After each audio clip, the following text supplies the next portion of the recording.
Okay, welcome back to the HVAC game, our weekly live call. And today we are here a little bit later because it is the New Year. So Happy New Year. I hope you all had a good time and celebrated. And now we are going towards 2025. Well, now we are in 2025, but I wanted to take a moment and look back at 2024 and then put up some of the goals for 2025 and then take up some of the top of mind topics.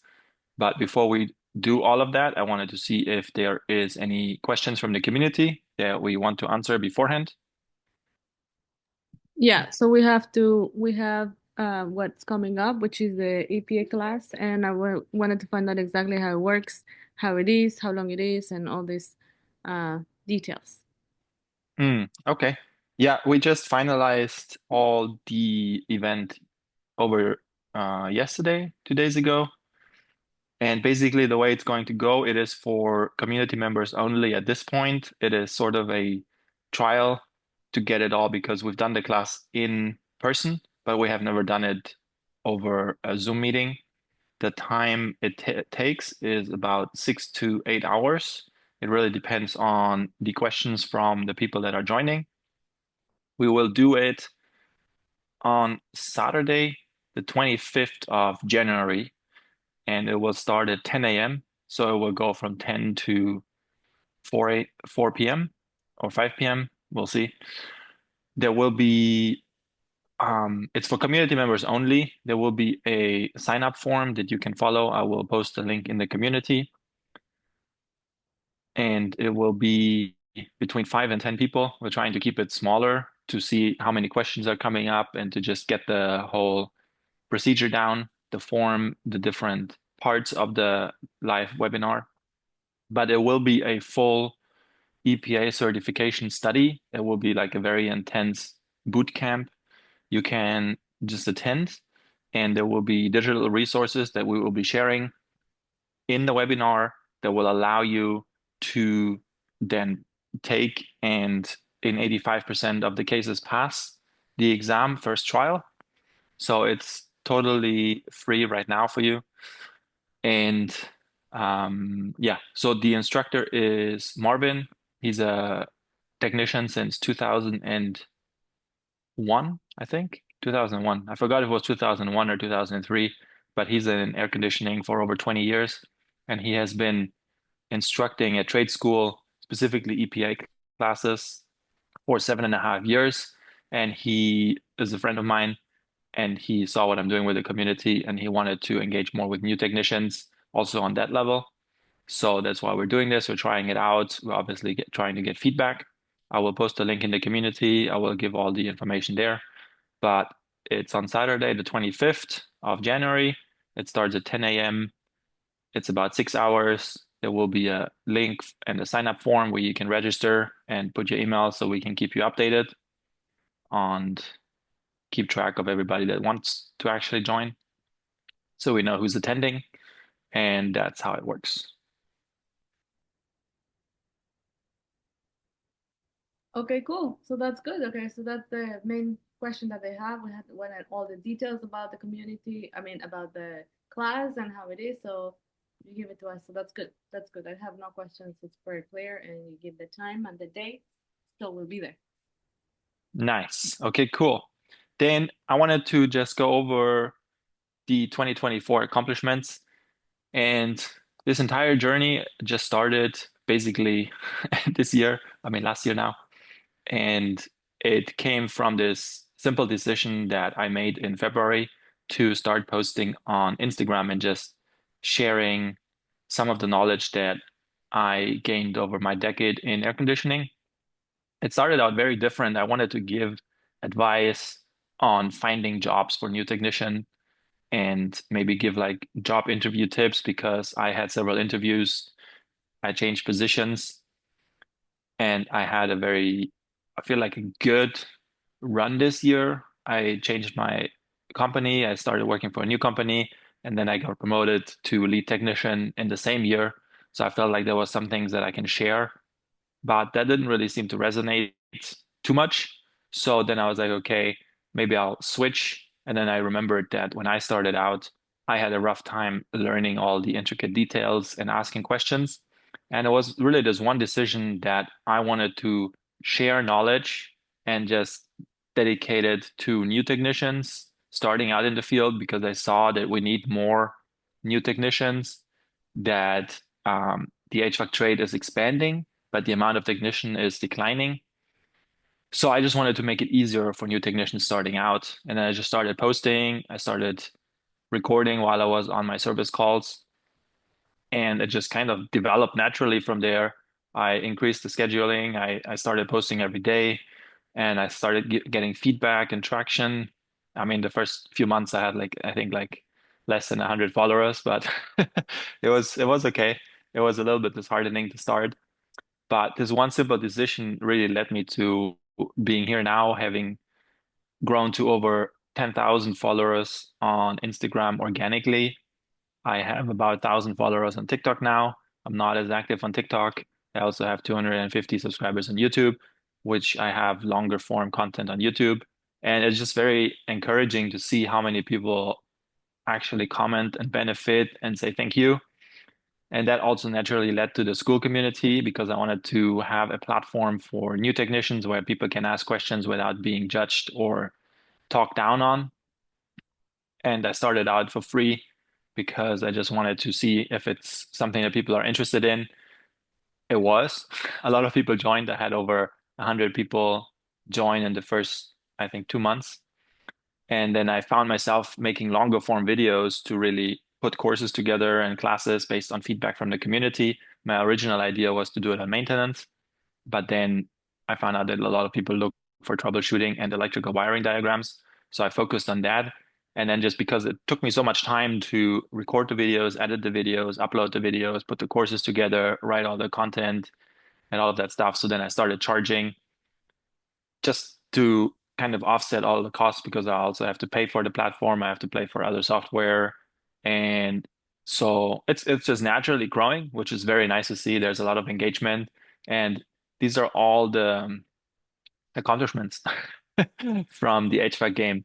And I also now established an LLC around the HVAC game to make it an official business because it just naturally evolved. So I was like, take just one step to the next. So it's really cool to see. And there's a lot of accomplishments in 2024. So looking into 2025, I will really love to build out the courses even more, have more community engagement.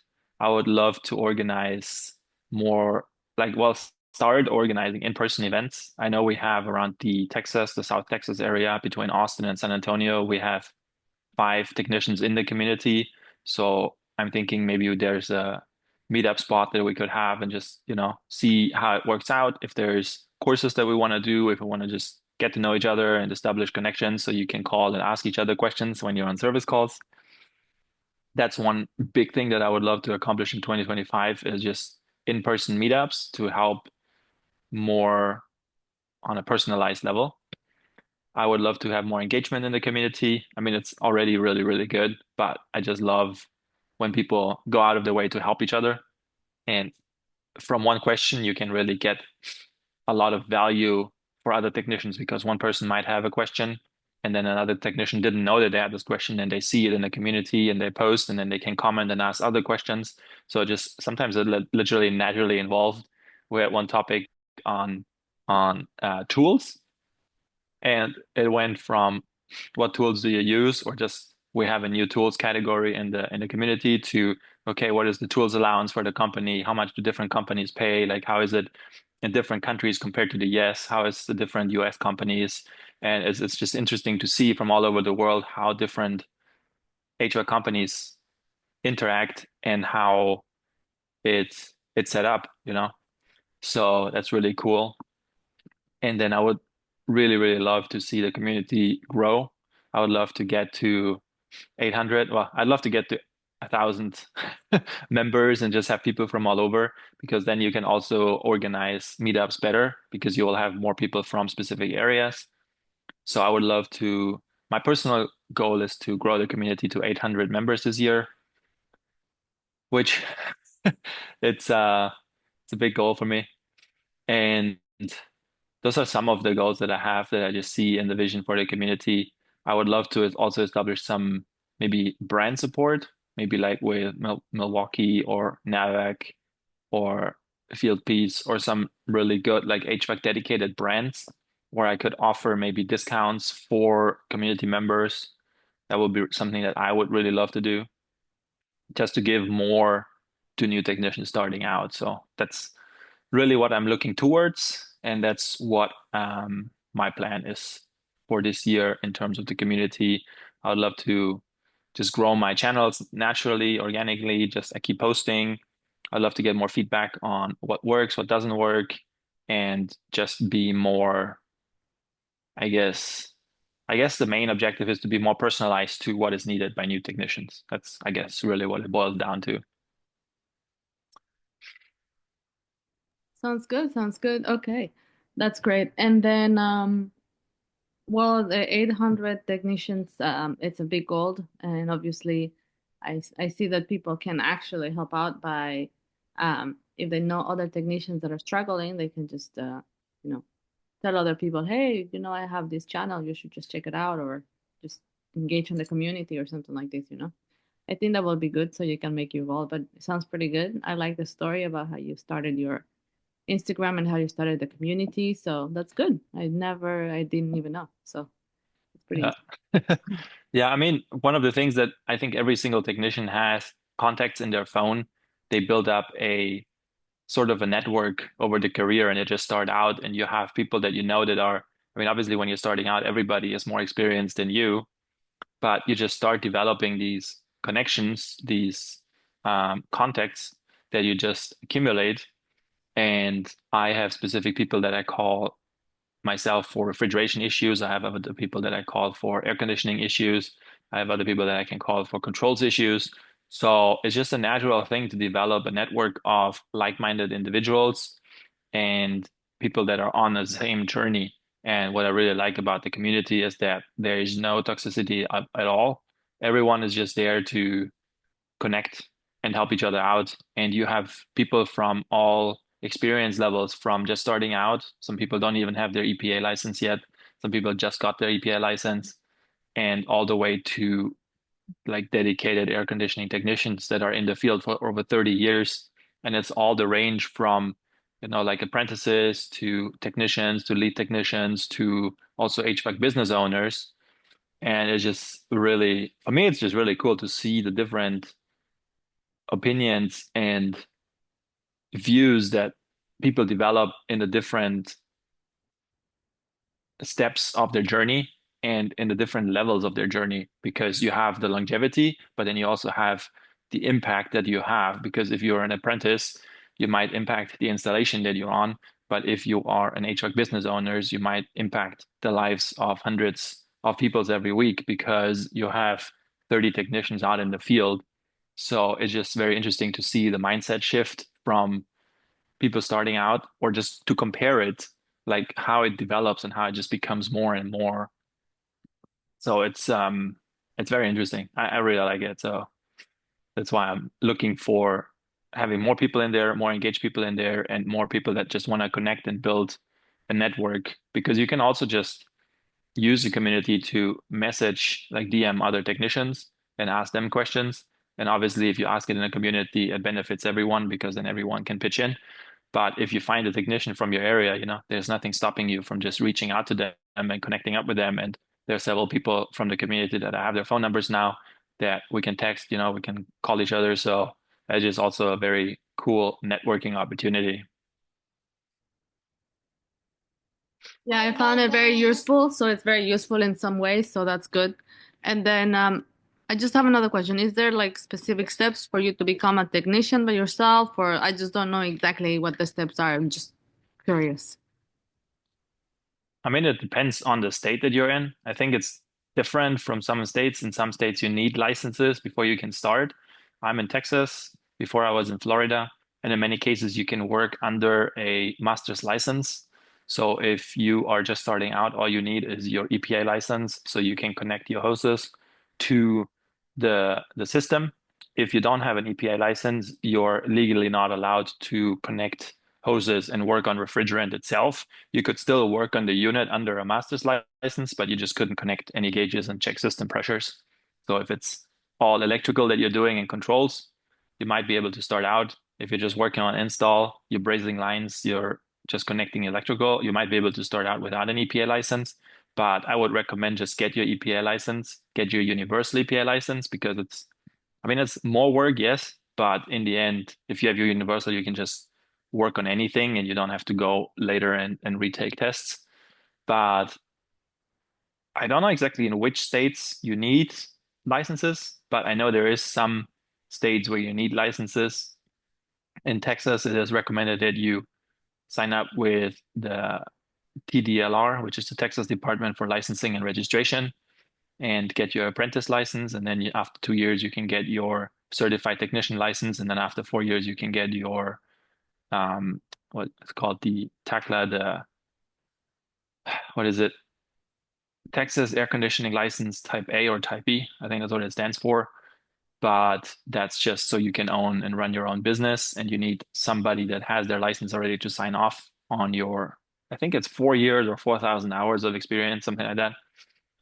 Um, So there's different procedures for different states, but in general, you would move up that ladder. You can also go union. In union, you have very specific steps that you have to take. I don't know the union ladder exactly, but I know you have a career and you have a certain amount of years that you have to learn. You also go to school, and there's a very, how do you say, like, it's very well laid out. Like there are specific steps that you have to take, and that will get you to where you want to go in the end. That sounds good. Okay. Well, now I know. I mean, yeah, I guess in the state of Texas is different. Okay. That's good Yeah. to know. Just so. And then lastly, I just wanted to go over one top of mind topic that I have this week, well, last week, and that's in terms of refrigeration controls. So I made a video on it actually because my first step when I arrive on a call, I always look at the ticket, see what the ticket says. And obviously, I mean, it says refrigeration not working. And in that case, they lost the entire product in the freezer. It was a walk-in freezer, like a larger unit. And I talked to the customer. I find out that I was, I think, the sixth technician there in the last 3 or 4 months. They had lost product, if I remember right, 3 or 4 times already. So in my mind, I already know, okay, there's something going on that's more finicky than just like a dead motor or something or low on charge because I think that probably 95% of technicians would immediately find that and remedy that and actually resolve the issue. What I found in that case specifically, it was a Heatcraft walk-in freezer. It was a case and then the condenser unit on top of the box.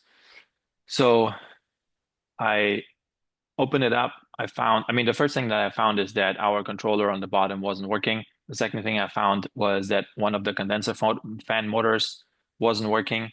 The third thing that I found is that the entire evaporator was frozen over and frozen solid, so there was no airflow at all. So the first thing that I try is I put it in defrost.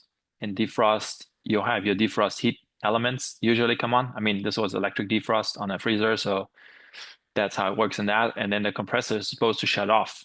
But in this case, the compressor kept running and the defrost turned on with the compressor on. So you will always have the refrigeration running, always cooling, and you're trying to melt the ice at the same time. So you're not really getting any defrost going on because you're refrigerating, like you're removing heat from the space, but you're trying to heat up the space at the same time. So it's like kind of like counterproductive. And I spent a little bit of time. I called some other technicians around. I was told, okay, that happens when the defrost termination switch goes bad. I replaced the defrost termination switch, but it did not resolve the issue. I called Heatcraft tech support, and they walked me through an entire procedure of resetting the controller because there's different modes that you can set the controller to. There is um, low temperature to medium temperature to high medium temperature, and there's three different settings that you can basically program into the controller. So I went through a reset procedure, I reset, and basically was supposed to reprogram the controller, but it didn't work. And we had to go through manually and change about, I think it was 20 to 30 different values in the controller where you have to go into the deep programming of the controller and you have to do specific values on specific set points and measurements. And what we found out is that for some reason the controller didn't reset. And what I assume that happened is that between one of the six technicians that came out to repair the walk-in freezer, some of them messed with the controller and changed some of the settings and caused some kind of hiccup where now the compressor was running with the heat strips engaged. There is a setting or there is a setup of a freezer where you will have your compressor act as a heat pump and you will have it operate in reversing to heat up. Like basically you're switching evaporator to condenser. So you're creating, well, you're not creating heat, but you're moving heat into the evaporator instead of removing the heat from there. So to melt the ice. So it was set up as a heat pump system when it wasn't a heat pump system, which explained why the defrost was engaging the compressor. So I don't know if that makes a whole bunch of sense if you're just starting out and if you're not familiar with refrigeration. But just going like it just I want to bring it up because I was a little bit confused because I looked at the controller and I knew what it was supposed to do. I did the reset myself and it didn't work. And that's when I called tech support and we did the reset together and it also didn't work. And then they're like, okay, sometimes that happens, but there is things that might confuse you. And I always say the first thing that you should do is just take a good look at what you're dealing with. Because if you arrive and you just start pushing stuff and you just do things that you're not really like tracking what's happening, you don't have a frame of reference because you will, oh, okay. Well, um, you will basically encounter an issue where you have no frame of reference for the unit. You arrived and you changed something, so you don't know how it was when you actually arrived. So you don't have any frame of reference really. So that's why I'm like very big on when you arrive, talk to the customer, find out what's going on, find out what they are experiencing, and just, take it with a grain of salt. Take it with okay, this is what they observed, but you're the technician on site. So you go into and you look at it, but look at it, find out what you're observing, and then take that as a frame of reference and operate and do your troubleshooting based on what you found initially. So that was just like a learning lesson for me again. And I just wanted to share that. And if you have questions, you can always comment. You can ask it in the community if you have questions on the procedure on that. But I just wanted to share that because it's top of mind right now. So.